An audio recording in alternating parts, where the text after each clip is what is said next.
At a police station, several robbery victims were looking over 5 men in a police lineup. The primary suspect had been placed in the middle, and each man was instructed to take a step forward and say, "Give me all your money, and I need some change in quarters and dimes." Well, the first 2 men followed the instructions correctly. But then the middle fella broke the case wide open when he took a step forward and blurted out, "Hey, that isn't what I said." Well, I suppose that's one way to get a confession, huh? The Apostle John spoke about confession in 1 John 1:9 when he said, "If we confess our sins, God is faithful and just and will forgive us our sins and cleanse us from all unrighteousness."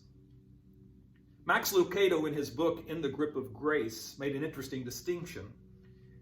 He said confession seeks pardon, not amnesty. See, pardon, he said, implies guilt. But amnesty comes from the same Greek word from which we get the word amnesia, which implies the forgetting of the offense without imputing guilt. One legal definition of amnesty is letting the offender go who's subject to trial, but who has not yet been convicted. And so his conclusion was that pardon admits wrong and seeks forgiveness, but amnesty denies wrong and claims innocence. So when we confess our sins, we're agreeing with God that we're guilty and that we've transgressed his law, and we seek pardon and forgiveness.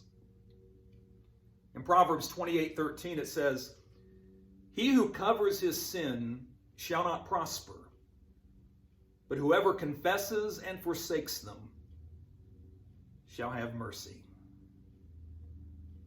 Thank you for watching, and be kind.